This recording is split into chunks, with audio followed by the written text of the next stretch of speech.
and touch the Lord as He passes by. You find He's not to be seen, to hear your heart's cry. He is passing by this moment, your needs to supply. Amen. Reach out and touch the Lord as He goes by. Isa pa. Reach out and touch the Lord. Reach out and touch the Lord as He passes by. You'll find He's not to be seen. Parang tugunin ang iyong pangailangan, kapatid. Hallelujah, hallelujah. He is passing by this moment, your needs to supply. Amen.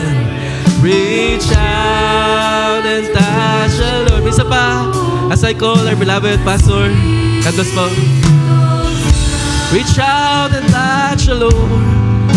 Reach out and touch the Lord as He passes by. Your heart is not to be seen, to hear your heart's cry. Yes, Lord. He's passing by this moment. You need to supply. Reach out and touch the Lord as He goes by. Praise the Lord. Hallelujah. Tayo manalangin. Panginoong Diyos, banal at dakila sa lahat, muli kami ay pasalamat sa gabing ito sa dakilang bagay na iyong ginagawa sa buhay namin, O Diyos, sa limang araw. Purihin ka at dakilain ka sa iyong mga salita, sa iyong mga pangako na tunay ito'y buhay, gumagawa sa kalagitnaan ng iyong mga banal ng iyong iglesia. Panginoong Diyos, sa gabing ito, bayaang ikaw siyang patuloy na may taas sa aming kalagitnaan. Pinupuri ka namin, Panginoon, dahil sa iyong pag-akay sa iyong iglesia. Sa patuloy, Panginoon, na pangungusap ng iyong mga buhay na salita at patuloy kaming dalhin ayon sa kalooban mo, Diyos, ayon sa iyong itinakda at inihanda ng mga gawa mo sa uling mga araw na siya naming nilalakaran, O Diyos, sa uling mga araw na ito, Diyos. Kaya pinupuri ka namin at pinapasalamatan, dinadakila ka. Ikaw ay aming tinataas sa gabing ito, O Diyos. Tanggapin mo ang aming mga papuri at pasalamat. Tunay buhay ka sa bawat individual, sa bawat isa na ang kanilang pananampalataya ay nakatuon lamang sa iyo, Diyos, sa gabing ito. Hallelujah. Hindi nila inaalis ang kanilang paningin sa iyong mga pangako, O Diyos. Kung saan ang dalawa tatlo, nagkatipon na ron ka sa iyo, sa kalagitnaan ng iyong mga banal. Panginoon Diyos, sa gabing ito maging malaya ka muli mangusap. Muli ka magbukas ng iyong mga katotohanan, ng iyong mga kabutihan, O Diyos, ng iyong maubuting plano pa sa buhay ng bawat isa. Aking dalangin, Panginoon, ang Santong Espiritu na siyang gumabay sa amin sa gabing ito. Buksan mo ang aming mga puso, ang aming mga kaisipan. Makita pa namin, O Diyos, ang malawak na iyong mga paggawa sa uling mga araw na ito. Salamat dahil binigyan mo kami ng iyong banal na Espiritu, O Diyos. At ito'y naging isang tatak sa amin, O Diyos, sa uling mga araw. Na ito, O Diyos, ang magdadala sa amin sa iyong buong katotohanan sa uling mga araw na ito, O Diyos. Bless your word and bless your people. Pagpalain ng bawat isa ng iyong mga salita. Bayaan, Panginoon, na aming mga puso ay maihanda namin sa isang patuloy na pagdadalangin sa iyo na may kasamang hibik, O Diyos. Tunay, Panginoon, na katulad ng aming narinig kanina, kailangan ka namin sa uling mga araw na ito, Panginoon. Kailangan namin ang kapangyarihan ng iyong salita, O Diyos, na gumawa sa buhay namin. Kailangan namin, O Diyos, na makatayo pa ng matibay sa iyong harapan. Tunay na tuso ang kaaway sa uling mga araw at kami nabubuhay sa mga panahon ng dyablo ay tunay na dumadaya sa karamihan sa uling mga araw na ito. Salamat, Panginoon, na kami iyong tinawag. Salamat, O Diyos, na kami ay iyong dinala sa iyong mga salita. Bless, Panginoon, ang bawat isa. At patuloy kami humingi, O Diyos, ng kapatawaran sa aming mga pagkukulang pa sa iyong harapan, O Diyos. Ikaw patuloy na magtakip at maglinis, magwasak ng gawa ng kaaway sa buhay ng iyong mga banal. Bayaang sa iyo lamang, O Diyos, ay aming maingat at patuloy na ibinabalik lamang sinasauli ang lahat ng kalulatian at kapurihan sa tanging pangalan ng Panginoong Kristo Jesus. Everybody say Amen and say Amen. Ating palapakan ng Diyos, mga kapatid. Praise the Lord. Puri ng Diyos sa mga sandaling ito. At tayo magbukas ng ating mga Biblia.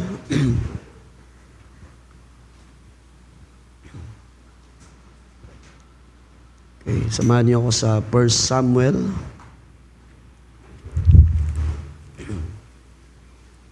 First Samuel chapter 16.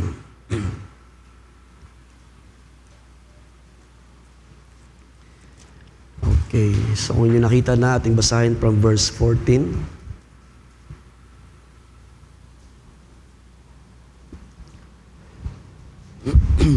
First Samuel chapter 16, verse 14. But the Spirit of the Lord departed from Saul, and a distressing spirit from the Lord troubled him.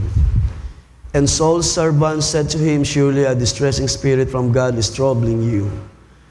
Let our master now command your servants who are before you to seek out a man who is a skillful player on the harp, and it shall be that he will play it with his hand when the distressing spirit from God is upon you, and you shall be well. So Saul said to his servants, provide me now a man who can play well and bring him to me. Then one of the servants answered and said, look, I have seen a son of Jesse the Bethlehemite, who is skillful in playing, a mighty man of valor, a man of war, prudent in speech, and a handsome person, and the Lord is with him. Therefore Saul sent messengers to Jesse and said, send me your son David, who is with the sheep. And Jesse took a donkey loaded with bread and a skin of wine and a young goat, and sent them by his son David to Saul. So David came to Saul and stood before him, and he loved him greatly, and he became his armor bearer. Then Saul sent to Jesse, saying, please let David stand before me, for he has found favor in my sight. And so it was, whenever the Spirit from God was upon Saul, that David would take a harp and play it with his hand. Then Saul would become refreshed and well, and the distressing spirit would depart from him. Can you say amen? Amen to the word of God. Tayong lahat malayan na pumakaupo. Purihin ng Panginoon. Isang magandang gabi ulit ang pagbati sa ating lahat. Mabiyayang gabi ito, mga kapatid, sa bawat isa. Ang Diyos ay mabuti pa rin sa ating lahat. Okay.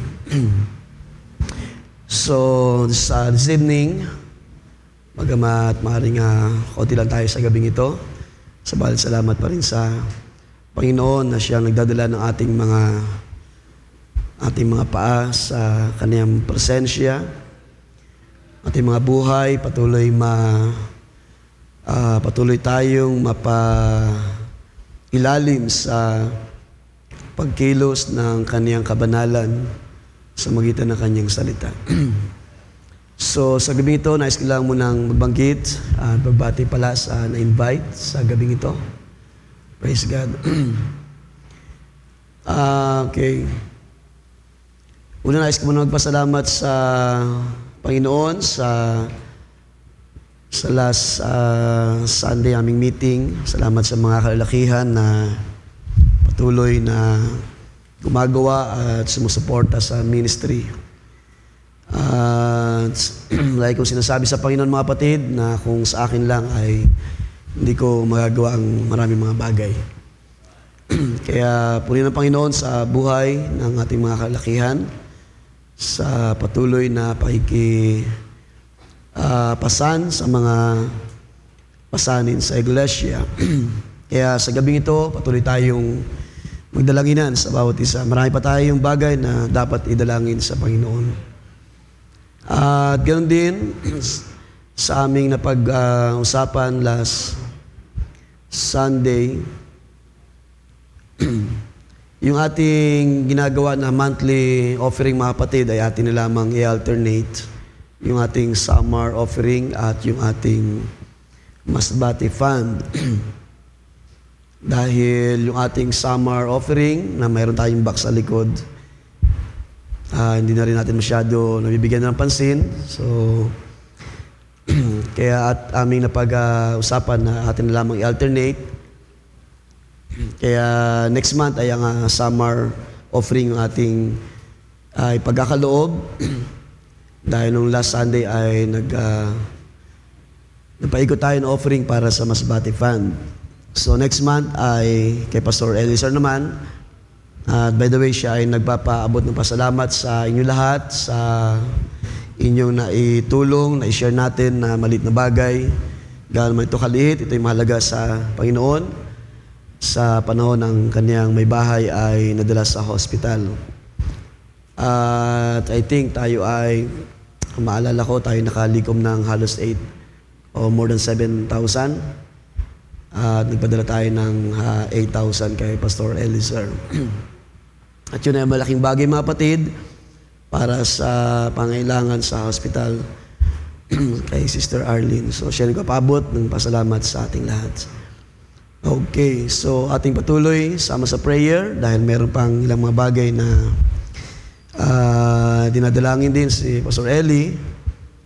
At nung siya aking kamustahin sa kanyang mga burden, sabi niya, sa biyaya ng Panginoon ay nagpapatuloy ang kanyang yung kagalakan niya sa ministry. Ang Diyos ang naglalagay upang siya magpatuloy. At nawa patuloy siyang ingatan, supplyan ng kanyang mga pangailangan pa, hindi lang sa mga material, kundi sa mga bagay sa Espiritu. Okay, so this evening, nais kong ipag-usap sa inyo, mga kapatid, ang paksa patungkol sa kalagayan ng Haring Saul. Kung inyong maalala, last December, and I shared ko yung paksa na do not be stubborn because this is idolatry.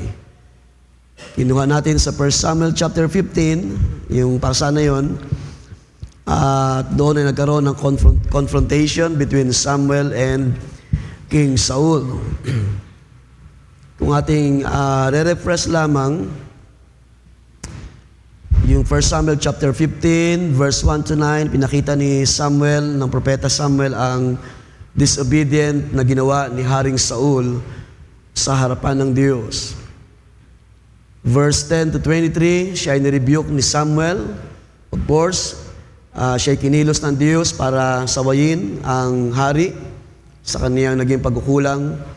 At hindi lang basta pagkukulang, kundi naging kasalanan sa harapan ng Diyos. Verse 24, kinilala ni Haring Saul ang kaniyang pagkakasala sa Diyos. At siya ay nakiusap na siya ay patawarin pagdating sa verse 25. Pagdating sa verse 26, kung ating titingnan sandali, sabi diyan, but Samuel said to Saul, I will not return with you, for you have rejected the word of the Lord, and the Lord has rejected you from being king over Israel. At alam niyo, mga kapatid, ang ginawa ni Saul na pag-disobedient sa harapan ng Diyos, ito ay katulad sa pag-reject din sa Diyos. Ang pag-disobey sa kanyang salita ay katulad din niya ng pag-reject sa salita ng Diyos. Pagdating sa verse 27, ang sabi diyan, as Samuel turned around to go away, nung palis na si propeta Samuel, sabi diyan, Saul seized the edge of his robe and it tore. So Samuel said to him, the Lord has torn the kingdom of Israel from you today and has given it to a neighbor of yours who is better than you. And also the strength of Israel will not lie nor relent, for he is not a man that he should relent. So ito yung naging kalagayan ni Haring Saul nang siya ay nag-disobey sa salita ng Diyos. Then after this confrontation, pumasok ang chapter 16 at dito pinakita naman yung mga sumunod na nangyari.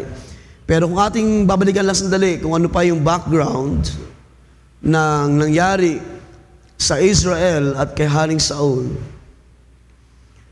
Lahat ito ay nagsimula sa panahon ang bayan ay humingi ng, as we know the story, no? Ang bayan ay humingi ng hari. Chapter 8, ang ating babalikan.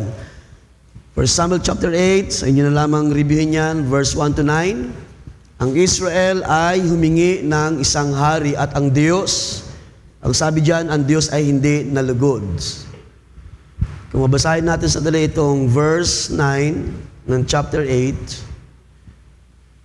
So verse 8, according to all the works which they have done since the day that I brought them up out of Egypt, even to this day, with which they have spoken, or they have forsaken me and served other gods, so they are doing to you also.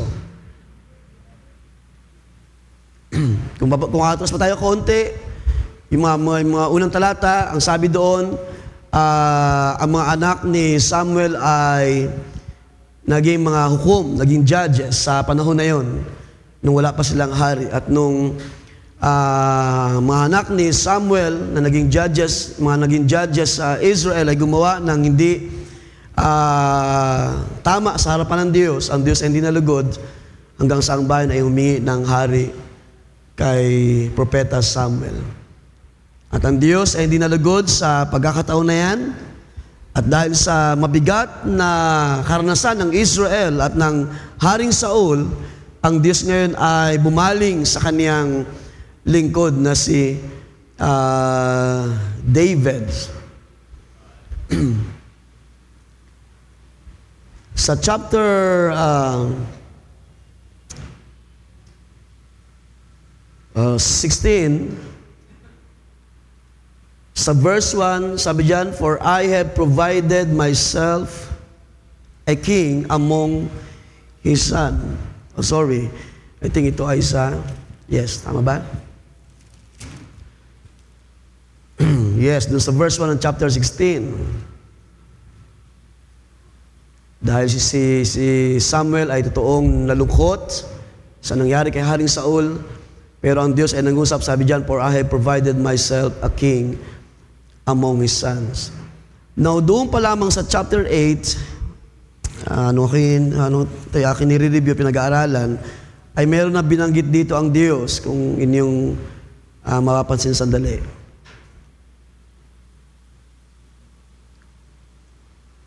Doon pa lamang sa chapter 8, mga kapatid, ang Diyos ay, kumbaga, ay nagpakita na siya ay meron ng inihandang mga bagong bagay, if I may recall that.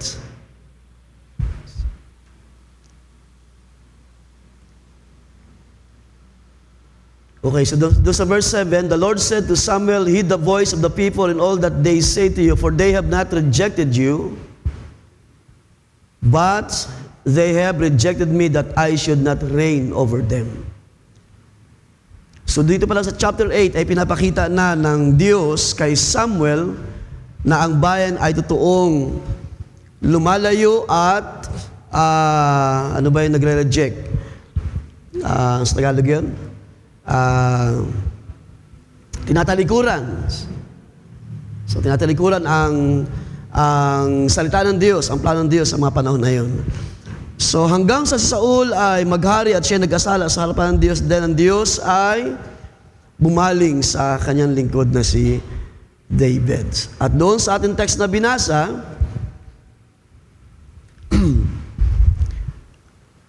ay makita natin ang nangyari sa buhay ni Saul. At ating pagsamapan sa gabing ito ay pinamagatan kong The Spirit That Troubled King Saul. The Spirit That Troubled King Saul. Ating subtitle, Disobedience to the Word is like rejecting the Word. Okay, so dito sa verse 14, doon sa verse 1 pa lamang na binasa ko kanina, sabi doon, for I have provided myself a king among his sons. Nang makita ng Diyos na hindi na nagiging maayos ang maraming bagay sa Israel, at ang hari ay nag-disobey sa command ng Diyos, sa mga salita ng Diyos, isang bagay din ang ating mapapansin, sa kabila ng mga kaguluhan, sa kabila ng mga bagay na hindi maayos, salamat dahil mayroong pa ring Diyos na kaya niyang ayusin ang maraming mga bagay. Ang Diyos na nagsabi, I have provided myself a king. Kahit na nagkakagulo na, kahit hindi na maayos ang maraming mga bagay, salamat may Diyos pa rin na kayang gumawa at umayos at mag-ayos. At yan ay nangyayari sa ating panahon, kahit man sa ministry, pero pinapatunayan ng Diyos na siya ay mabuti na Diyos sa bawat isa. So ano itong espiritu na nag-troubled, nagbigay ng gulo o kaguluhan sa Haring Saul? Kung babalikan natin ang verse 14, the Spirit of the Lord departed from Saul, and a distressing spirit from the Lord troubled him. Sa King James Version, an evil spirit. So tinukoy mismo na ito ay masamang espiritu. Evil spirit from the Lord troubled him. So ano itong uri ng espiritu na nagumulo sa buhay ni Saul, mga kapatid? Ito lang gusto kong bigyan ng pansin sa gabing ito at mamaya titingnan natin para sa ating kalagayan. What kind of spirit that troubled King Saul sa mga panahon na yon? Itong salita na evil spirit or distressing or harmful spirit ay pinapakita sa talata na ang Diyos ang siyang nag-allowed. Ang Diyos ang siyang nagpahintulot na ito ay mangyari sa kanyang lingkod na si Haring Saul because of his disobedience. Yung hindi niya pagsunod sa mga commands, mga utos ng Diyos. It was allowed by God as judgment because of his disobedience, causing him deep depression, fear, paranoia, and fits of rage. Kung kayo'y familiar sa word na paranoia is an intense or irrational and unreasonable distrust or suspicion that others are out to harm, deceive, or criticize you. Ibig sabihin, dumating sa iyo yung pag-iisip na halos ang lahat ay iniisip mo na ikaw ay sasaktan or dadayain or i-criticize sa iyong mga actions. Pero hindi ito basta-basta pag-iisip ng ganung bagay, kundi ito'y isang intense or sabihin natin isang mabigat na bagay, yung word na paranoia. Ano ba? Yung paranoid, sabi ng Angla, napaparanoid ng tao. It involves persistent false beliefs, yung delusion na tinatawag, that are not based on reality. And exactly, yan ang nangyari kay Haring Saul, mga kapatid. Mas masyadong naging threat sa kanyang position ang inanoint ng Diyos na si David. So yung false beliefs that are not based on reality, it can range from mild suspicion, yung nagsususpicion na yung tao na nakaranas ng bagay na ito, to a severe symptom of mental illness like schizophrenia. So ito yung mga term sa ating panahon, but I believe na somehow ito yung karanasan o ito yung pangyayari na nangyari sa panahon ni Haring Saul. Yan ay dahil na rin sa kanyang mga naging actions. Mamaya ito titingnan mga kapatid ng mga bagay. Dahil na rin sa kanyang karanasan ng ang Espiritu ng Diyos ay umalis because of his being disobedient. Now, ang ganitong uri ng masamang espiritu, mga kapatid, ay hindi po naiiba sa ating panahon. Yung mga nababalitaan natin na nawawala sa pag-iisip, at maaaring iba lang ang tawag ng mga doktor sa ating panahon, ibang mga terminologies ang ginagamit, pero sa Scripture, binasa natin kanina, ang tawag lamang dito ng Diyos ay evil spirit. Distressing spirit or harmful spirits. Isang spirito na manggugulo or gumugulo sa tao, na nagbibigay sa tao para siya ay mawala sa tama na focus, Bagamat maaring ang mga reason, lalo na sa ating panahon, because of the failure, dahil sa mga disappointment, dahil sa mga kahirapan ng buhay, dahil sa mga bagay na nangyari sa buhay ng tao, minsan yung pagkalugi ng negosyo ay isang dahilan para ang tao ay maparanoid or mawala sa tama na focus o pag-iisip. Mawala ng trabaho, mamatayan ng mga anak, or something na mabigat sa buhay na mga nangyayari. So, ito ay hindi na bago, actually mga kapatid, bagamat sa ating panahon ay maraming term na ginagamit, pero sa panahon ng Biblia, ang ginagamit lamang ng salita rito ay ito ay ang tinatawag na evil spirit or distressing spirit na pwedeng manggulo sa buhay ng tao. The only thing na nagkakaiba kay Haring Saul, na ang distressing spirit ay dumating sa kanya, it is because si Saul ay sumuway sa salita ng Diyos. Siya ay nag-disobey, siya ay tumalikod, hindi niya kinilala ang utos, ang salita ng Diyos para sa ikaluluwalhati ng Diyos sa gitna ng bayan ng Israel. Kaya nung siya ay sumuway sa mga utos ng Diyos, siya ay nagsinungaling. Di ba doon sa ating, kung ating mabalikan yung ating tinalakay last December, na pagiging stubbornness ay idolatry sa harapan ng Diyos. Yung kanyang pagsisinungaling, yung kanyang yung hindi niya pag-admit ng fault, yung kanyang rebellion na ginawa sa harapan ng Diyos, ang mga naging reason kung bakit dumating ang distressing spirit. So mayroong pagkakaiba, while sa ibang mga tao, katulad sa nangyari sa ating panahon, ay dahil sa mga nangyari sa kanilang mga personal na buhay.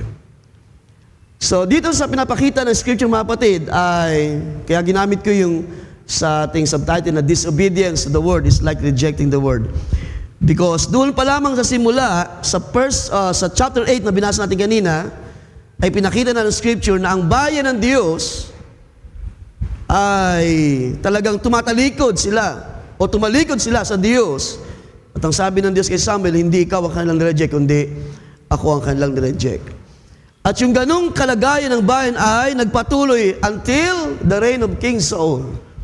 And again, inulit yung sinabi ng Diyos kay Samuel, na because you rejected me, I will reject you in your position or in my kingdom. So, ating mabalikan sa dali yun, sa chapter 16. Diba? Sabi doon sa verse 20, sorry. I'm sorry, doon sa chapter 15 yun, nabanggit na ang Diyos, na ang Diyos ay nireject ng Haring Saul. So anong uri ito mga kapatid sa ating kapatuloy? What kinds of evil spirit is this? Kung pag-aaralan nyo yung nangyari sa buhay ni Haring Saul, ito ay naglagay kay Haring Saul ng mga panahon na siya ay restless, oppressive ang kaniyang mga actions, hindi siya mapakali. Siya ay totoong wala sa ayos sa mga panahon na ang espiritu na ito ay dumarating. Now, inyong pansinin din mga kapatid, na kapag sinabing from the Lord, hindi po ibig sabihin na ang Diyos o sa Kanya mismo nagmumula o sa Kanya nagagaling ang mga evil spirit. But God allows, ang Diyos ay nagbibigay ng permiso sa mga espiritu na ito na pumunta roon sa isang tao with the purpose of being punished by God. Sa panahon ni Haring Saul, he was being restless and oppressive because of the spirit na nag-hunt sa kanya, nag-torment na kanyang kaisipan, hindi lang ng kanyang kaisipan, kundi ng kanyang katawan. At siya ay na-deprive sa panahon na dapat siya ay mapayapa at naghahari o gumagawa ng kanyang tungkulin sa bayan ng Israel. At gaano ito mga kapatid kahirap or gaano ito kabigat na karanasan while in a leadership. Sa panahon na siya ay hari sa bayan ng Israel, paano ni Saul pamumunuan ng bayan ayon sa kalooban ng Diyos, ayon sa salita ng Diyos. And with this experience sa bagay na ito, lalo lamang si Haring Saul nalalayo sa kalooban ng Diyos at lalo lamang napapabayaan ang kaharian ng Diyos sa mga panahon na yun. So anong purpose ng bagay na ito? Ito'y nag-allow kay Saul bilang punishment because of his rebellious behavior. Kanyang sinuway ang mga utos ng Diyos. At ang isang magandang bagay pa mga kapatid, nang ito'y mangyari kay Saul, ito rin yung nagbigay daan para si David ay unti-unting mapalapit sa kaharian ng Israel. Mamaya atin titignan ang part na yan. So nang dumating ang distressing spirit, ano naging epekto nito? Yung behavioral character ni Saul ay unti-unting nabago. At ano yung isang very familiar sa ating lahat na naranasan ni Saul? Siya ay nakaranas ng intense jealousy kay David. At nagkaroon siya ng mga violent outburst. Kapag nakikita ni Haring Saul si David at ang troubling spirit ay dumarating, si David ay halos gusto nang patayin ng Haring Saul. And we can read mga kapatid sa aklat ng 1 Samuel na si Haring Saul ay nag-try na kanyang patayin si David ng 5 hanggang 7 beses. So ganun po katindi yung troubling spirit. Kapag ito'y dumarating, ang inspiration ay patayin or patayin si David because of his jealousy sa likod ng Diyos. We can read in 1 Samuel chapter 18 and 19 yung spear attacks, yung binasa natin kanina sa ating text. Saul directly hurled a spear at David at least twice while David was playing the harp. So hindi na po natin mabasahin yung mga details. Kapag nang dumating ang troubling spirits, twice na inatake ni Haring Saul si David by spear. Sa chapter 18 din, si Haring Saul ay nagplano ng traps. Saul demanded 100 Philistine foreskins as a marriage dowry for his daughter Michal, hoping David would be killed in battle. So parang sinadya na ni Saul na si David ay sumabak sa mga labanan, at sa mga panahon na yan, si David ay hindi pa gaano kahusay sa pagharap sa mga kaaway, at si Saul sa pag-akala niya na si David ay mamamatay sa panahon na yon. Ikatlong bagay ng pag-atake o pagtangka ni Saul ng pagbatay kay David ay sa 1 Samuel chapter 19. So inyo na lamang reviewin. Saul sent messengers to kill David at his home, but Michal helped him escape.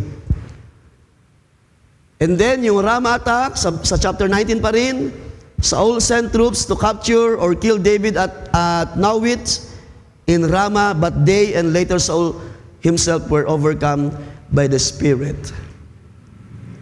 Yung panghuli ay sa 1 Samuel chapter 23 to 24, yung wilderness pursuit. Saul actively pursued David throughout the wilderness for years, attempting to capture him.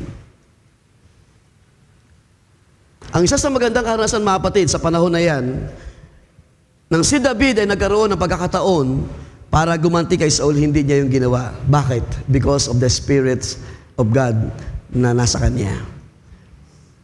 Sa panahon na si Saul ay inaatake ng troubling spirit, wala siyang makitang maayos na bagay. Ang kanya laging gustong i-pursue ay patayin si David. Because of jealousy. Kaya nga yung pagiging jealousy ay hindi pa talaga mainam sa tao, lalo na sa atin ng mga mananampalataya. Hindi tayo tinuruan ng Diyos para managhili sa kanino man, kundi tayo tinuruan ng salita ng Diyos na masiyahan sa mga bagay na mayroon tayo.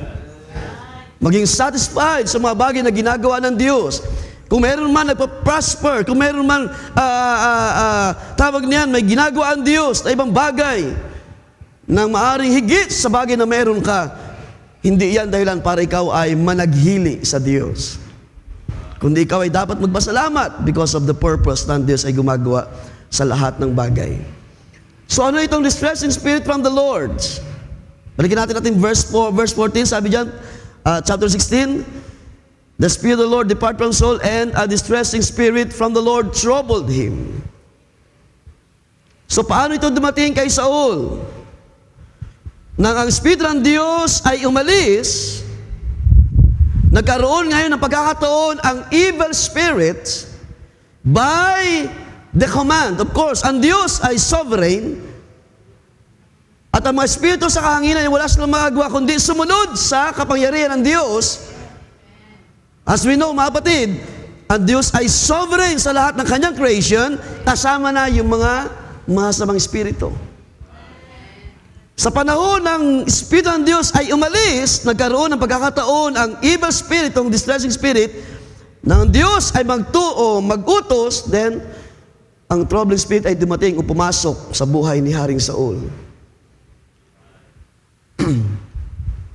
At alam natin ang story, katulad aking binanggit na kanina, because of disobedience ni Saul sa Diyos sa mga panahon na yan.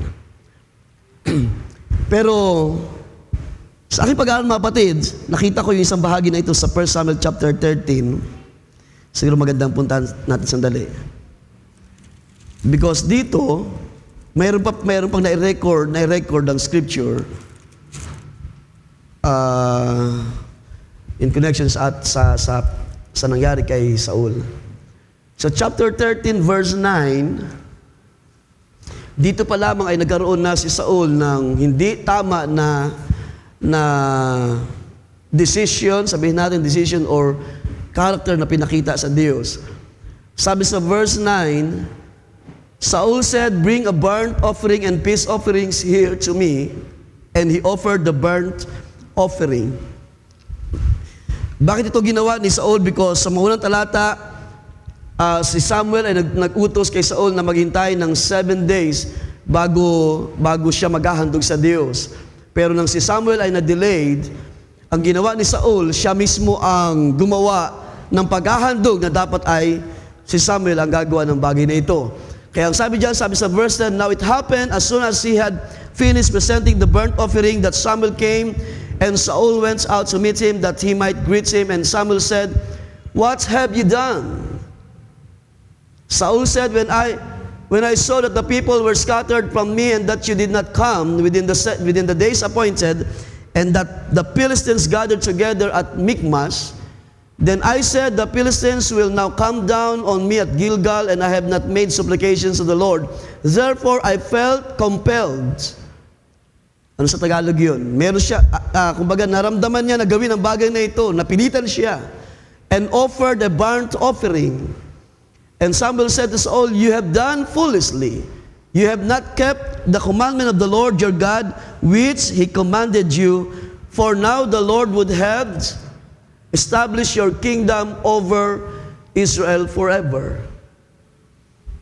But now," sabi diyan, "your kingdom shall not continue. The Lord has sought for himself a man after his own heart, and the Lord has commanded him to be commander over his people, because you have not kept what the Lord commanded you." So, ibig sabihin, sa panahon pa lamang na ito, bago pa yung chapter 15 ng pag-disobey ng kanilang atakin ng Amalek, as we know na the story, ang previous pa pala na karanasan sa panahon ni Saul, siya ay nag-disobey na rin, or gumawa siya ng isang bagay na parang kamangmangan sa harapan ng Diyos, or kamangman sa harapan ng Diyos, because hindi dapat niya pinangunahan ang lingkod ng Diyos. Mga kapatid, ang Diyos sa kanyang salita, laging mayroon tamang panahon sa lahat ng bagay. Diba? Huwag natin pangunahan ang Diyos sa kanyang salita. Laging may tamang panahon ang salita ng Diyos. Kaya nga sa scripture, may panahon na sabi ni Pablo, kapag mayroong isang umiiyak, makiiyak kayo. Pag mayroong masaya, makisaya kayo. Ngayon po ba? Kapag mayroong nalulungkot, makilungkot kayo, makidamay kayo. Pero sa panahon ng mga pagtatagumpay, makigalak kayo at magpuri sa Diyos. Sa lahat ng bagay, may tamang panahon. Kaya dito makikita natin, when Saul offered the burnt offering, ang Diyos ay hindi nalugod.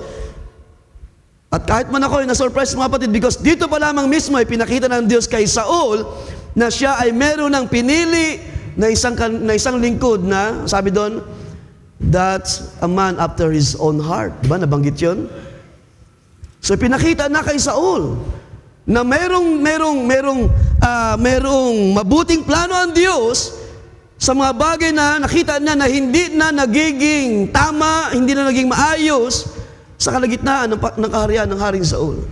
At ang chapter 16 ay ang tinatawag na parang vindication ng Diyos, na ito yung panahon na ang Espiritu ng Diyos ay umalis at ang Diyos ay nagbigay daan sa troubling spirit na nanggulo sa panahon ni Haring Saul sa bagay na yan. So itong chapter 14, dito pala mga kapatid, binagitan ni Samuel ang plano ng Diyos actually. Kung ating titignan sandali. Sabi diyan, now your kingdom shall not endure. I'm sorry, verse 14. Kung hindi ako nagkakamali, verse 14. Yes. The Lord has sought for himself a man after his own heart. Kaya try to imagine na before tawag na yung pagsalakay nila sa Amalek, meron ng mga paunang kaisipan na dumating kay Saul na ang kanyang paghahari, isang araw ito'y tatapusin ng Diyos. At maaari ito yung mga panahon na siya ay nagdadala ng kabigatan sa kanyang puso, and that's why nung sila ay humarap sa mga kaaway ng Amalek, wala na rin sa ayos si Haring Saul. He disobeyed the word, he rebelled sa Diyos, nagsinungaling siya at siya ay naging matigas ang ulo sa harapan ng Diyos. And afterwards, nangyari na ang dapat mangyari din ng Espiritu ng Diyos ay umalis sa kanyang lingkod na si Saul. The Lord has appointed him ruler over his people. So ito ay nagpa-prophesy na ang Diyos patungkol kay David, because you have not kept what the Lord commanded you. Ito yung dahilan kung bakit ang Diyos ay nag-decide at dumating ang panahon, ang taong panahon, na kanyang aalisin ang kanyang spirito. Sa panahon na yun, sa lumang tipan ay wala pang tinatawag na indwelling of the Spirit. Kung yun naunawaan yung part na yan, dahil ang dwelling ng Spirit ay sa ating panahon, sa uling mga araw, nang sinugo ng Diyos sa kanyang spirito in all flesh. Pero sa panahon ng lumang tipan, wala pang tinatawag na indwelling Spirit, pero ang Diyos ay dumarating para manahan for a purpose. Because kung atin titingnan mga kapatid, yung word na abide and indwell ay meron din yung pagkakaiba. So yung word na abide is pananahan ng Espiritu ng Diyos with a purpose, pero indwelling, ang ibig sabihin niyan is to reside or to live or manahan o tawag niyan, ang Diyos ay mabuhay sa iyo o manahan sa iyo o tumira sa iyo sa magitan ng kaniyang Espiritu. Pero sa panahon ni Haring Saul, because wala pang indwell ng Espiritu ng Diyos, pero ang Espiritu ng Diyos ay dumarating, lagi yan ang binabanggit sa lumang tipan. The Spirit of the Lord came to Moses, the Spirit of the Lord came to Joshua, to David, to Saul. In this case, sa panahon ni Saul, nang siya nagkasala sa harapan ng Diyos, dumating ang panahon na ang Espiritu ng Diyos ay umalis, at ang Diyos ay nag-utos sa evil spirit para, sabihin natin, para ito ay kumilos. The evil spirit was used to bring David into the life of Saul. Ang isang purpose ng Diyos ng pag-usugo ng evil spirit para si David ay mapalapit ng Diyos sa kaharian ni Haring Saul. Because sa panahon na yan, si David ay nasa kanyang tahanan, sa kanyang pamilya na si Jesse, tending the sheep of his family. Pero nang si David ay mapatay ang Goliath, doon ngayon nagkaroon ng interest si Saul na siya ay dalhin sa kanyang kaharian. Kung napanood nyo yung story ng The House of David, ay isang maganda ring reference sa story ng buhay ni David. So dito makikita natin mga kapatid na hindi na naging mainam ang panahon para kay King Saul. So ating balikan natin text sa chapter 16. Balikan natin ang verse 17. So Saul said to his servants, "Provide me now a man who can play well and bring him to me." So nangyari na ang Espiritu ng Diyos ay dumating, and even the servants of Saul discern na ito ay hindi na sa Diyos. Sabi diyan sa verse 15, "And Saul's servant said to him, Surely a distressing spirit from God is troubling you. Let our master," sabi diyan, "now command your servants who are before you to seek out a man who is a skillful player on the harp, and shall be that he will play with his hand when the distressing spirit from God is upon you, and you shall be well." So Saul said to his servants, "Provide me now a man who can play well and bring him to me." Sa mga panahon na ito, hindi pa masyadong kilala ni Saul si Haring David. So si David na siya ay bata pa. Then one of the servants answered, said, "Look, I have seen a son of Jesse the Bethlehemite, who is skillful in playing, a mighty man of valor, a man of war, prudent in speech, and a handsome person, and the Lord is with him." So mayroong servant si Saul na nakawitness sa buhay ni David, bagamat hindi pa ganun kakilala or sabihin natin kapopular si David, pero may ilan na nakilala na sa kanya. At itong servant ni Saul ang siyang nagbigay daan para i-present kay Saul that there is a man who can play well, and he believed na ito ay pwedeng magamit para ang hari ay maging maayos sa kanyang kalagayan. Verse 19, "Therefore Saul sent messengers to Jesse and said, Send me your son David who is with the sheep." So yun ang nangyari hanggang sa pinadala ni Jesse si David kay Saul.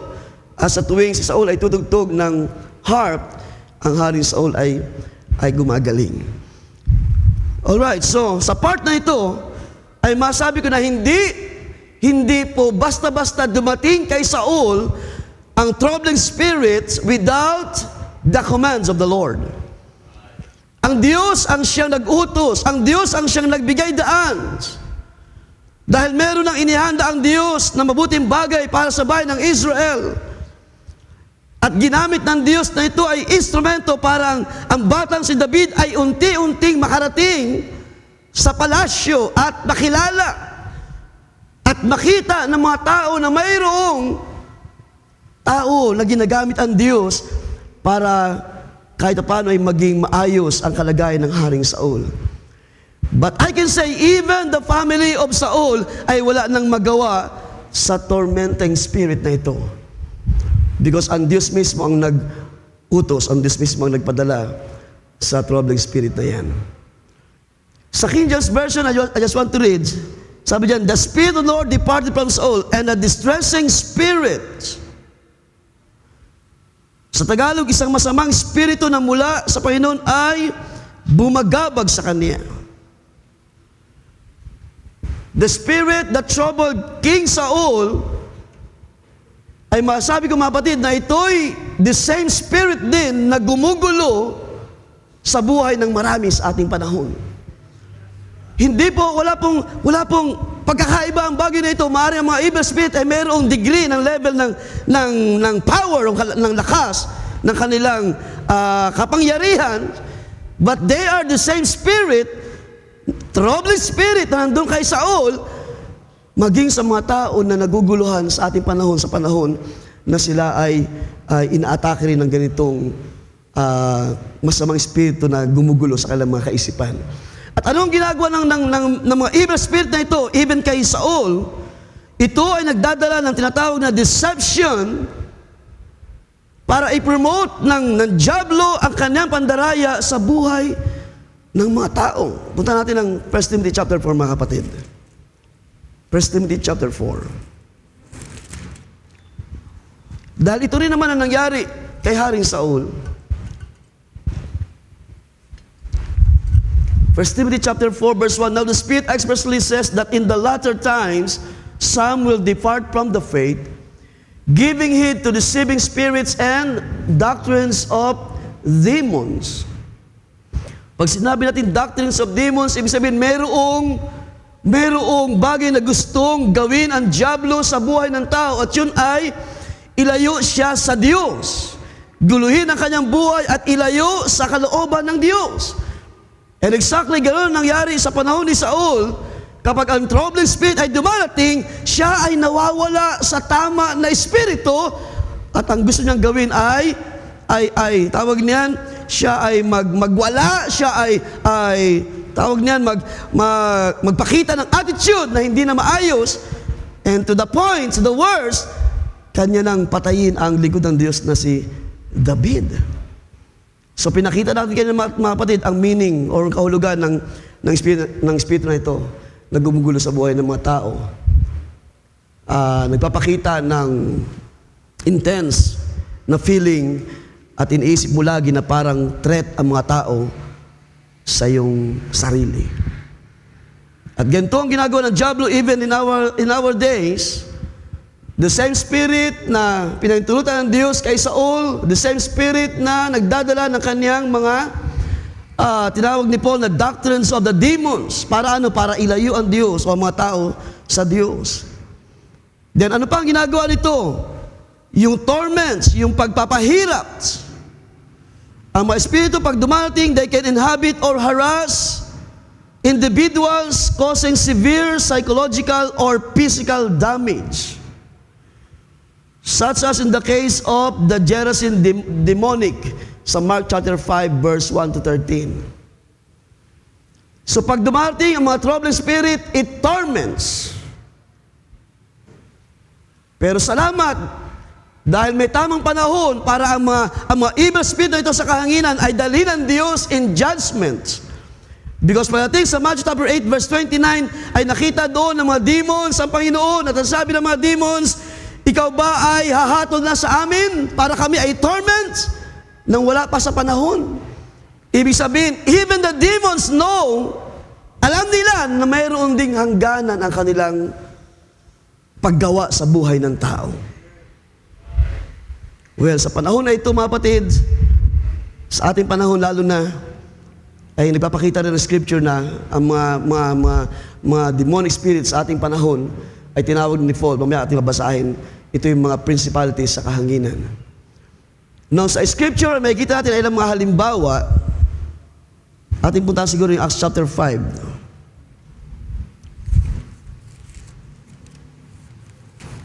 So, ito yung ilang mga talata lang na gusto kong basahin, mga patid. Ipakita lang sa atin ang ilang mga accounts about the troubling spirit. Sa Acts chapter 5,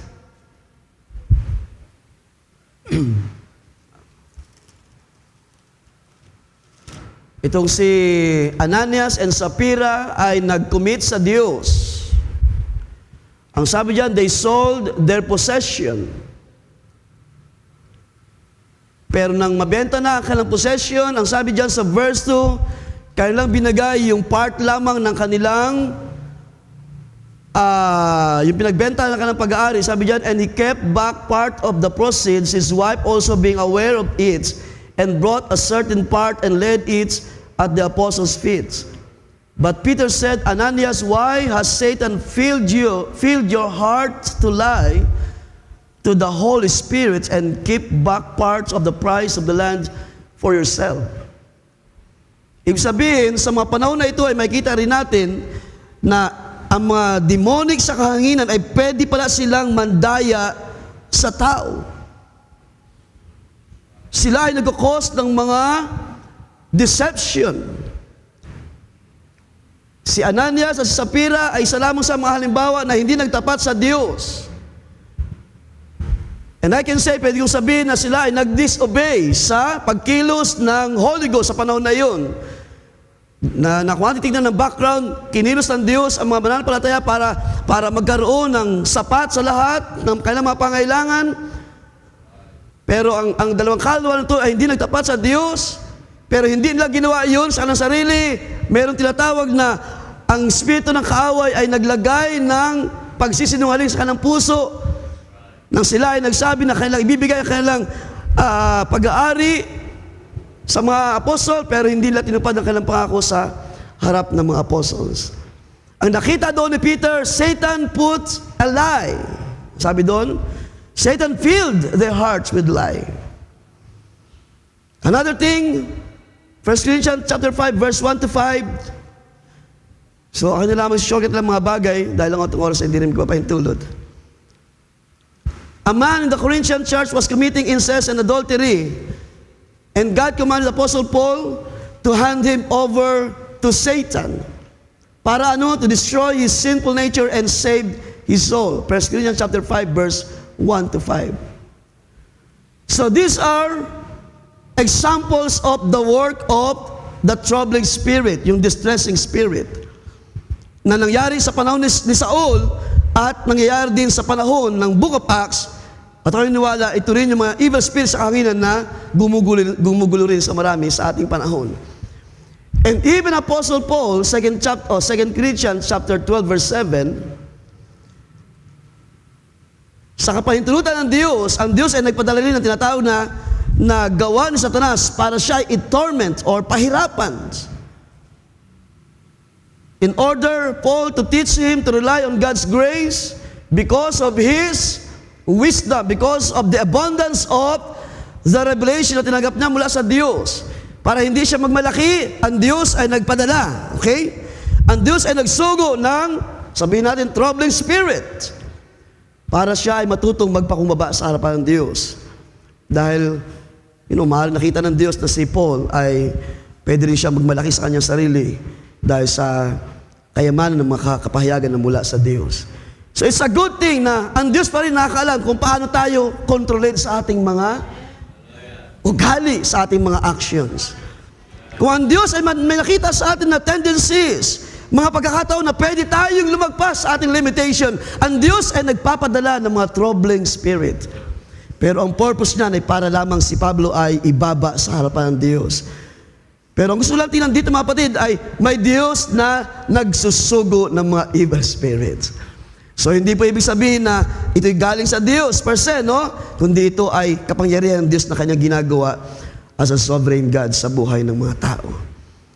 So anong makikita natin dyan? Even sa Mark chapter 5, verse 1 to verse 13, ay ginamit din ng Diyos ang mga evil spirit para pakita sa mga tao at sa mga evil spirit na kaya ng Diyos patunayan na kahit gaano karami o kasama ang mga evil spirit, higit pa rin makapangyarihan ang Diyos.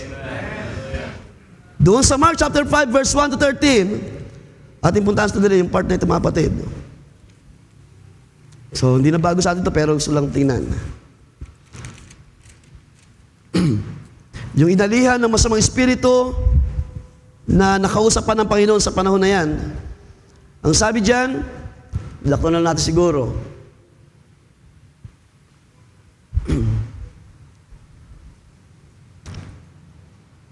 Verse 1, then they came to the other side of the sea, to the country of the Gadarenes. And when he had come out of the boat, immediately there met him out of the tombs a man with an unclean spirit, who had his dwelling among the tombs, and no one could blind him, not even with chains.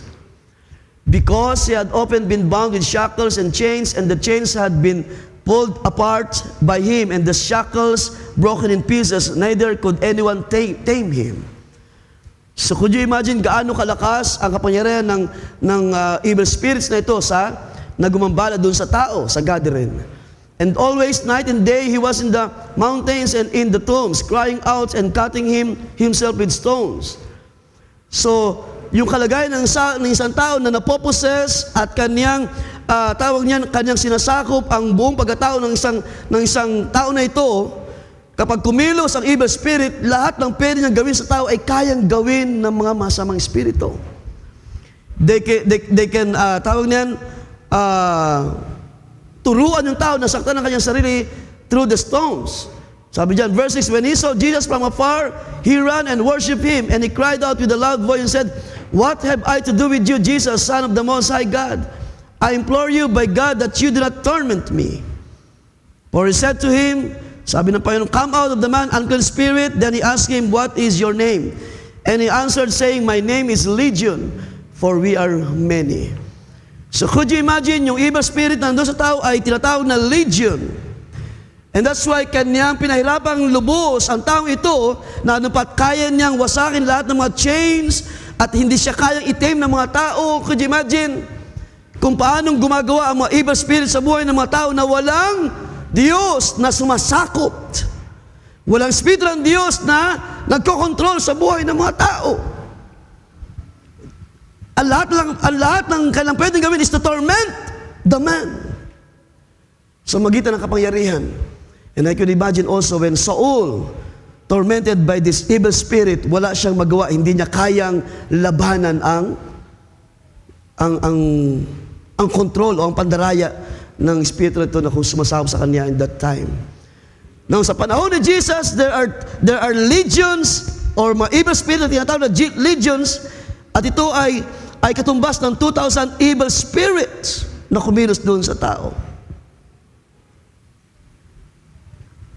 So, ibig sabihin yan, kapag ang Diyos ay nag-allowed, kahit man yung tao ay wala siyang magagawa sa kanyang sarili para takasan ang bagay na ito. At sa bagay akin nakita mga kapatid, kapag ang evil spirit ay dumating sa tao na lost, ibig sabihin yan, para pakita lamang sa kanya kung gaano ka-dangerous ang mga evil spirit. Kung paano sila nag-harm, sumasakit sa mga tao. Hindi man physically, si Saul nakaranas ng anumang sakit sa kanyang physical na katawan, pero kanyang puso at kaluluwa ay na-torment ng evil spirit. So ganung mga kapatid ka-dangerous ang mga bagay na ito. Kapag dumating naman ang evil spirit sa isang mananampalataya, ang purpose nito is para patunayan sa atin na may Diyos na makapangyarihan pa rin sa lahat. Nang katulad sa panahon ni Job, na wala siyang magawa kundi saktan lamang ang kanyang laman at wasakin ang kanyang mga ari-arian, pero ang Diyos ang nagsabi, huwag mong gagalawin ang kanyang kaluluwa. Kapag ang mga troubled spirit ay kumikilos sa mga mananampalataya, ang purpose ito para madakila pa ang Diyos na may Diyos na kaya kang palayain sa bagay na yan. Hallelujah! Pero kapag ito'y dumating sa ibang mga individual, ang purpose naman is to rebuke the person, like Saul. Nang ang Diyos ay magsugo ng mga evil spirit, nang siya ay magpadala ng masamang espiritu kay Saul, para siya ay ipanis, para siya ay sawayin ng Diyos, para siya ay rebuke ng Diyos, para ipakita sa kanya na siya ay nagkasala sa harapan ng Diyos. So mayroong mga reasons, or sabihin ko na, no, may mga reasons or iba't ibang dahilan ng mga troubling spirits. Kaya kapag meron tayong mga karanasan na ganito mga kapatid, kung hindi naman tayo nag-disobey sa Word of God, meron lamang gustong patunayan ng Diyos. Kung magagawa natin pagkatiwala sa Diyos ang ating mga buhay, ang Diyos mismo ang magsasaway ng mga masamang espiritu. Ang Diyos kapag siya ay nag-aalaw ng mga evil spirit na dumarating para patunayan na ang Diyos ang may control at ginagawa niya lahat ng mga bagay sa ikabubuti ng mga anak ng Diyos. Para makita natin, hallelujah, na mayroong mga kaguluhan na ginagawa ang diablo, mayroon pa rin magagawa ang Diyos. Mayroon pa rin kapangyarihan ang Diyos. By His Word, kaya nating sawayin. Sabi ng kanyang mga salita, sa kanyang pangalan ay kaya nating sawayin ang mga evil spirit para sila ay magsitaka sa mga anak ng Diyos sa mga panahon na yan. So just like Job, mga kapatid, in this accounts, aklat ng Job, chapter 1. As we know the story, inyo na lamang review ng part na yan. Pinapakita ko lamang sa inyo kung paano dumating ang troubling spirit kay Saul. Hindi ito basta-basta dumating lang, kundi yun ay mayroong purpose sa buhay niya. Sa panahon ni Job, kasama ang maraming mga, sabihin natin, mga evil spirits din na pumasok or kumilos, gumawa sa buhay niya. We can read in Job chapter 1, verse 12 and chapter 2, verse 6. Now, ang pinapakita naman dito mga kapatid ay ang tinatawag na ang mga evil spirits ay wala silang, they can never act independently sa harapan ng Diyos, being God is sovereign. So, hindi tayo exempted, mga kapatid, Pwede rin natin maranasan ng mga troubling spirit. No, hindi nga lang siguro katulad ng ibang mga tao na dinadala sa hospital o sa mental hospital. But it's the same spirit na pwedeng mag-trouble sa atin para tayo ay dayain, para tayo ay guluhin sa ating paglilingkod sa Diyos. Pero bilang mga mananampalataya, kapag mayroong ganung mga troubling spirit, ano ang kailangan natin gawin, mga kapatid? Lumuhod tayo at manalangin sa Diyos. Idalangin natin, Panginoon, ano yung purpose, ano yung karunungan na gusto mong ipakita para matuto kami na ipasakop namin ang buhay namin sa iyo. Because kung ang Espiritu ng Diyos ay wala sa atin, maraming mga evil spirit na pwedeng lumapit at gumulo sa iyo. Pero kapag ito'y dumating, ating ibabalagi ang ating mga sarili at isubmit sa mga salita ng Diyos. Bayaan natin ipasakop ang ating buhay sa kapangyarihan ng salita ng Diyos at ang Diyos ang bahalang magsasaway at ipapakilala sa atin ang purpose ng mga bagay nito kung bakit nangyayari sa atin ang mga troubling spirit. Well, tayo rin nakakaalam sa ating sarili, like Saul, kung meron tayong mga na-disobey ng mga salita ng Diyos. At kung meron tayong na-disobey, din ang Diyos ang magsusugo ng troubling spirit para sa atin. Now, ang bahaging ito, mga kapatid, as I can see it sa bagay na ito, nang dumating ang troubling spirit kay Haring Saul, wala siya nagawa kundi tawag niyan, ipasakop ang kanyang sarili sa kapangyarihan ng evil spirit. Yung kanyang jealousy kay David ay resulta ng troubling spirit. Alam natin masabi ko na hindi ganun si Saul. But because of the troubling spirit na-activate ang kanyang damdamin sa jealousy para si David ay kaniyang pagtangkaan ng buhay. At malaki ang kinalaman, mga kapatid, sa panahon na ito na ang Espiritu ng Diyos ay umalis kay Haring Saul because si David mismo nagsabi, sa presensya ng Diyos ay mayroong lubos na kagalakan. Kaya tingnan niyo mabuti, mga kapatid, nang Espiritu ng Diyos ay umalis kay Saul, si Saul ay nawala ng kagalakan na maglingkod sa Diyos. Nawalan siya ng kagalakan na ipasubmit ang kanyang buhay sa Diyos. Ang kontrol ngayon ay nasa kamay ng kaaway. At ngayon ang manifestation ng troubling spirit ay nangyari sa buhay niya. Ang kaguluhan sa pamilya, ang kaguluhan sa kaharian, at ang pagtatangka sa buhay ng lingkod ng Diyos. Now, kanina sinabi ko na sa inyo, it is the same spirit na gumagawa din sa ating panahon. The same power na mayroon ng kaaway para sa mga tao na disobedient sa salita ng Diyos. Now, we can read in Ephesians chapter 6, ating punta ng Ephesians chapter 6. Dahil dito ay pinapakita ni Paul na kahit gaano kalakas ang kapangyarihan ng mga troubling spirit, ilan sa atin ay mayroong maaaring personal na karanasan sa bagay na yan. Pero ang Apostle Pablo ay nakita niya kung paano dapat gawin ng mga mananampalataya. Sabi sa chapter 6, verse 10, finally, be strong in the Lord and in the strength of His might and in the power of His might. Meron ba tayong desire ngayon sa gabing ito na magpalakas pa sa Espiritu ng Diyos? Alam ba natin kung gaano kalakas o kung gaano kahalaga sa atin ang selyo ng Espiritu ng Diyos? Ito ay security sa atin, ito ay kapangyarihan sa atin, ito ay pagsakop ng Diyos sa buhay natin. Upang anumang tangka ng dyablo ng kaguluhan ay hindi siya makapenetrate, wala siyang magagawa kundi panuorin ang buhay mo na mayroong kalakasan sa harapan ng Diyos. At si Pablo ay nag-advise, nagtuturo, sabi niya, be strong in the Lord and in the strength or the power of His might. Sabi niya, put on the full armor of God so that you will be able to stand firm against the schemes of the devil. Si Saul ay hindi niya nakayanan ang troubling spirit. Si Saul ay hindi niya napagtagumpayan ang evil spirit sa buhay niya. Sa panahon natin, hindi na bago ang pagkilos ng kaaway, pero mayroong biyaya na ipinakilala ang salita ng Diyos. Be strong in the Lord sa mga panahon na ito. Kung mayroong mga troubling spirit, magpalakas pa tayo sa Espiritu ng Diyos. that you will be able to stand firm against the schemes of the devil.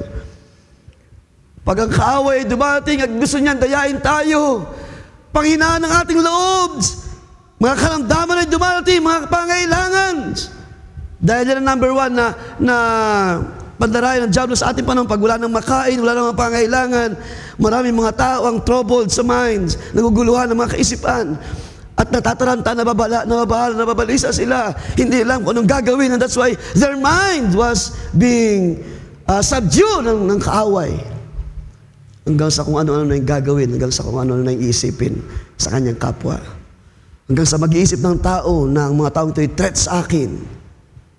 Kaya, di ba, yung mga nawala sa isip, they try to harm people. Pero sa biyaya ng Diyos, binigyan tayo ng kalakasan. Sa biyaya ng Diyos, meron tayong pagtatagumpay sa gabing ito, mga kapatid. Hallelujah! Para tayo ay makatayo against the schemes of the devil. Mga kapatid, hindi po biro ang madaya ng diablo sa ating panahon. Huwag tayong padala sa pandalay ng diablo, kahit man tayo ay walang-wala ng sa ating, sabi nga ng madalas, halimbawa natin Pastor Franco before, kahit umaalog na yung takala ng bigas, wala ng mga pangailangan, magpatuloy ka dahil buhay ang Diyos sa iyo. Kahit wala ka ng pambili ng ganito, wala ka ng bagay na ganito, pero may Diyos ka na mayaman sa puso mo na nagpapagala, hallelujah. Nagpapatayo ng iyong panampalataya to stand firm sa huling mga araw. For our struggle, sabi diyan, is not against flesh and blood, but, sabi diyan, against the rulers, against the power, against the world, forces of this darkness. So sa panahon ni Saul, hindi pa masyadong hayag yung ganung kaisipan. But Saul is facing a principalities. Siya'y humaharap sa mga forces of darkness. Yung nagdadala ng mga bigat sa puso niya. Para pumatay, para magjelos ng isang malalim na pagselos. So pinakita ni Paul na tayo mayroong kinakaharap na battle, but not against flesh and blood, but against the rulers, against the powers, against the world forces of this darkness, against the spiritual forces of wickedness in the heavenly places. Pero ang Diyos, sa magitan ni Paul, ay nagtuturo sa atin, be strong in the Lord. Dahil hindi po madali ang ating mga opponents, hindi madali ang ating mga kaaway. They can subdue people. They can control. Evil spirit can control people. Ang mga masamang spirito ay pwedeng magdala sa tao para siya ay magrebelde sa Diyos, para siya ay lumayo sa salita ng Diyos. Kaya si Pablo ay nagpapaalala sa atin, be strong. And don't try to disobey. Nang katulad ni Saul, when Saul disobeyed the word of God, ay pinakita ng Diyos sa kanya, hindi ka lang nag-disobey, but you rejected me. At ang sabi ng Diyos kay Samuel, hindi ikaw ang nireject, kundi ako ang inayawan ng bayan na ito. Hindi si Samuel ang dinaya ni Saul. Hindi siya kay Samuel nag-disobey. Hindi siya kay Samuel nag-rebel. Hindi siya kay Samuel hindi naging matapat. Hallelujah! At hindi umamin ng kanyang fault. Siya ay nagkulang sa Diyos at nagkasala sa Diyos. At ang Diyos ang obligadong magturo kay Saul. And when the Spirit of the Lord departed from Saul, nagkaroon ngayon ng pagkakataon ang diablo para kontrolin ang buhay ng hari. And that's why makikita natin mga kapatid, sa part na ito, na hindi po madali ang pagsuway sa salita ng Diyos. Ang pagsuway sa salita ng Diyos is like rejecting the word. Pag ayaw natin magpaturo sa Diyos, ayaw natin magpakorek, you are rejecting the word of the Lord. Ayaw natin magpasakop sa salita ng Diyos, you're rejecting the word of the Lord. At anong mangyari sa atin kapag tayo ay iniwan ng Espiritu ng Diyos katulad ng karanasan ni Haring Saul? When the Spirit of God departed on him, ang sabi niyan, then the Lord commands. Sa ating balikan yun, tayo magkatapos mga kapatid. The Spirit of the Lord departed from Saul, and a distressing spirit from the Lord troubled him. Nagkaroon ngayon ng opportunity, ng pagkakataon ng kaaway para guluhin ang buhay ni Saul, a distressing spirit. Ibig sabihin, kapag nariyan ang Espiritu ng Diyos, mayroong payapa na buhay ang mga anak ng Diyos. Mayroong maayos na puso ang mga anak ng Diyos. Mayroong kapayapaan, mayroong maayos na pag-iisip sa harapan ng Diyos. You can decide well, you can speak well. At maintindihan mo ang purpose ng Diyos sa buhay mo kapag nariyan ang Espiritu ng Diyos sa iyo. But when the Spirit departed, gaano kahalaga ito sa buhay natin? Gaano kahalaga sa buhay ni Saul? Hindi naman ganun siya before. Hindi naman siya tawag niyan, isang tao na jealousy sa mga unang mga panahon. Kaya ingatan natin mga kapatid, ang pagsuway sa Diyos ay pag-reject ng salita ng Diyos. Hindi lang ito basta disobedient, hindi lang ito basta rebellion, hindi lang ito basta stubbornness na nangyari kay Saul. Kung pag-aaralan niyo yung kanyang buhay, masyado naging mababa ang kanyang kalagayan even if he is a king. Dahil hari pa man siya, hindi pa nilalagay si David as a king, pero ang kanyang buhay ay naging mababa sa harapan ng Diyos. Hindi na ang Diyos nalugod, hindi na ang Diyos kumikilos, hindi na ang Diyos nagtuturo, hindi na ang Diyos naggagabay sa buhay niya.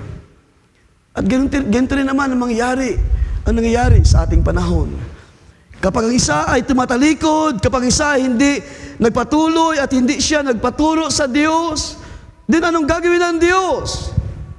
Ang Diyos ay pwedeng magpadala ng mga troubling spirits.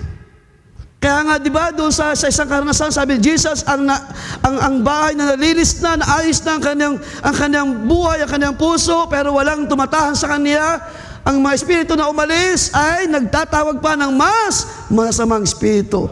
At yung kalagayan ng tao na sa una ay naging mas grabe ang kanyang kalagayan. Pero hindi ito ang gusto ng Diyos na mangyari sa atin.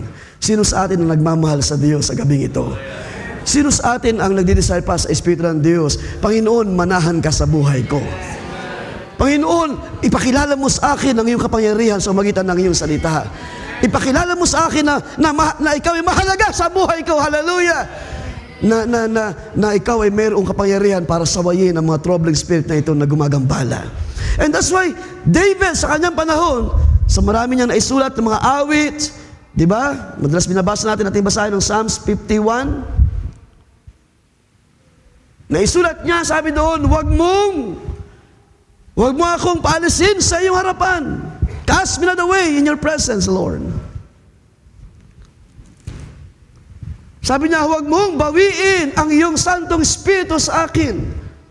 Sa mga panahon na yon, ang Espiritu ng Diyos ay dumarating sa kanyang mga lingkod. Sinasamahan sila ng wisdom ng Diyos, ng karunungan ng Diyos, ng pagtuturo ng Diyos. At alam ni David kung gaano kahalaga ang pananahan ng Espiritu ng Diyos sa mga panahon na yon. Meron silang tama na paglakad sa harapan ng Diyos. Meron silang buhay na nakalugod-lugod sa harapan ng Diyos. Pero kapag ang Espiritu ng Diyos ay umaalis, ang tao ay nagugulo ang kanyang buhay sa harapan ng Diyos. Alam natin na si David ay nagkasala sa harapan ng Diyos sa magitan ng babaeng si Bathsheba.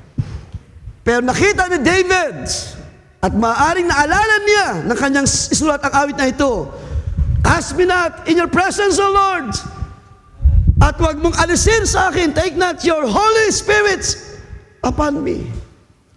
Dahil maaaring naalala niya, hindi biro, Panginoon, ang nangyari sa iyong lingkod na si Haring Saul nang ang iyong Espiritu ay umalis sa kanya. At nung siya ay nagkasala, si David nagkasala sa Diyos, naalala niya ang ganong kalagayan, kaya nagkaroon siya ng malalim na desire, huwag mong alisin sa akin, Panginoon, ang iyong Espiritu. Alam ko kung gaano kabigat ang mga troubling spirit, alam ko kung paano gagawa o gumagawa ang mga masamang espiritu sa buhay ng tao. Ang dalangin ni David is, napakainam, na ang Diyos ay manahan sa kanya, na ang Diyos ay manatili sa kanya. See? Alam ni David kung gaano mapanganib ang mga masamang espiritu na gumagawa sa buhay ng tao. Alam ni David na ang kanyang kalayaan at pagtatagumpay ay sa magitan lamang ng Diyos, sa magitan ng kanyang espiritu. Kung ito'y mananahan sa kanya, tiyak siya sa mga pagtatagumpay laban sa mga kaaway. Pero kung tayo mga kapatid ay dadalawin ng mga troubling spirit, huwag nawang mangyari. Tiyakin natin na nasa atin ang Espiritu ng Diyos. Tiyakin natin na may nagbabantay sa atin 24/7. Hallelujah! Dahil any moment, pwede tayong dayain ng kaawayan. Wala ka ng trabaho. Yan, natanggal ka na sa trabaho. Wala ng negosyo. Wala ng pang-araw-araw na mapangailangan. Pero sabi ng Scripture, buhay ang Diyos na tumawag sa akin. Ang kanyang biyaya ay sapat-sapat. Hallelujah! Mayroon siyang magagawa sa lahat ng aking mga pangangailangan. Sino sumasampalataya sa gabi ito, mga kapatid? Mayroon siyang kaparaanan para tulungan ka sa iyong mga pangangailangan. Hallelujah! So what's this spirit that troubled the king sa mga panahon na yun?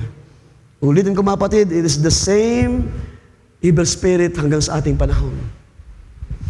Maaaring tinatawag lamang niya ng mga scientific terms sa ating panahon, ng mga anxiety, mga distress, o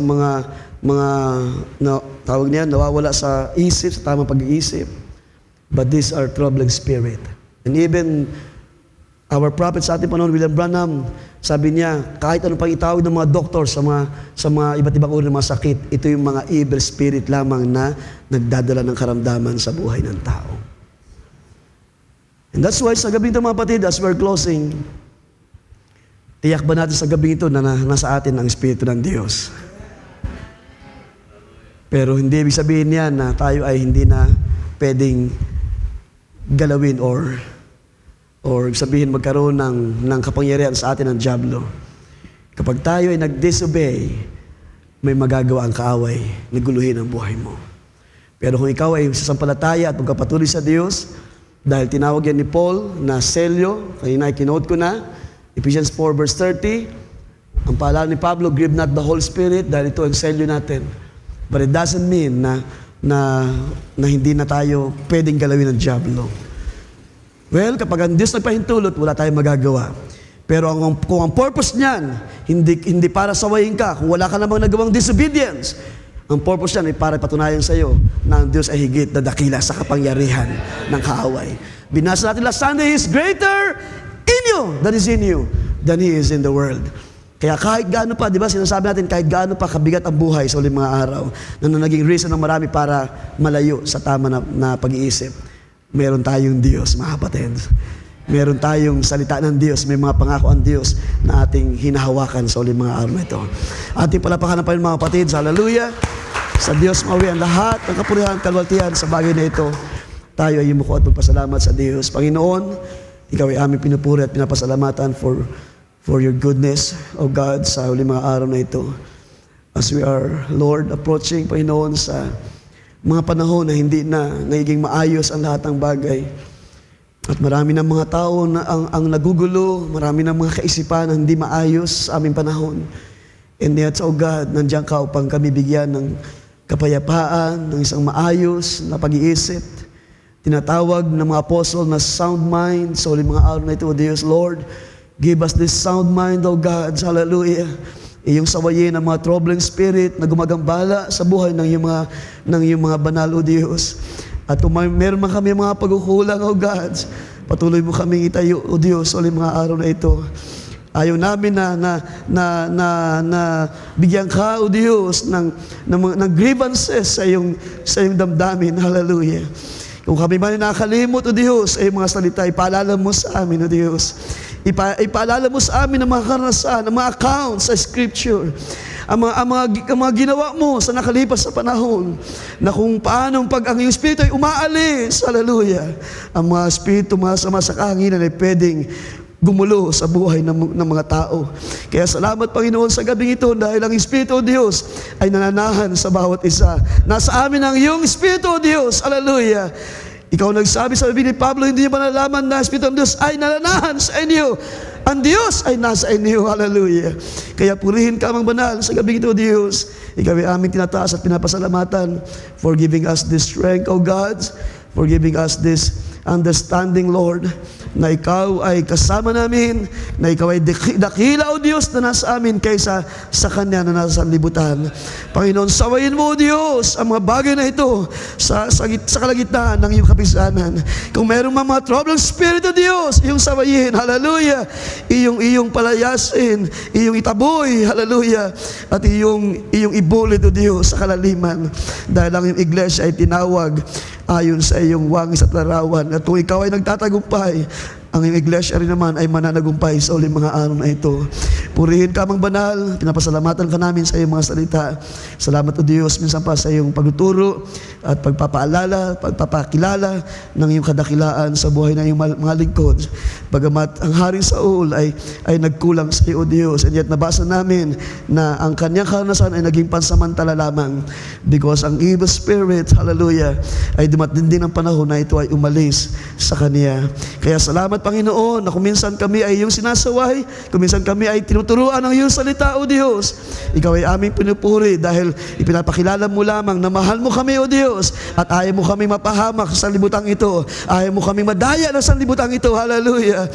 Ibig mo, O Diyos, na kami ay patuloy na lumago pa na matibay sa pananampalataya. Pagpalain na Diyos ang iglesia, pagpalain ng iyong mga salita. Sa iyo ay aking maingat na binabalik lahat. Sa iyo pagsamba, papuri at pagpasalamat, pagdakila sa pangalan ng Panginoong Kristo Jesus. Everybody say amen and say amen. Ating palapakan ng Panginoon, mga kapatid.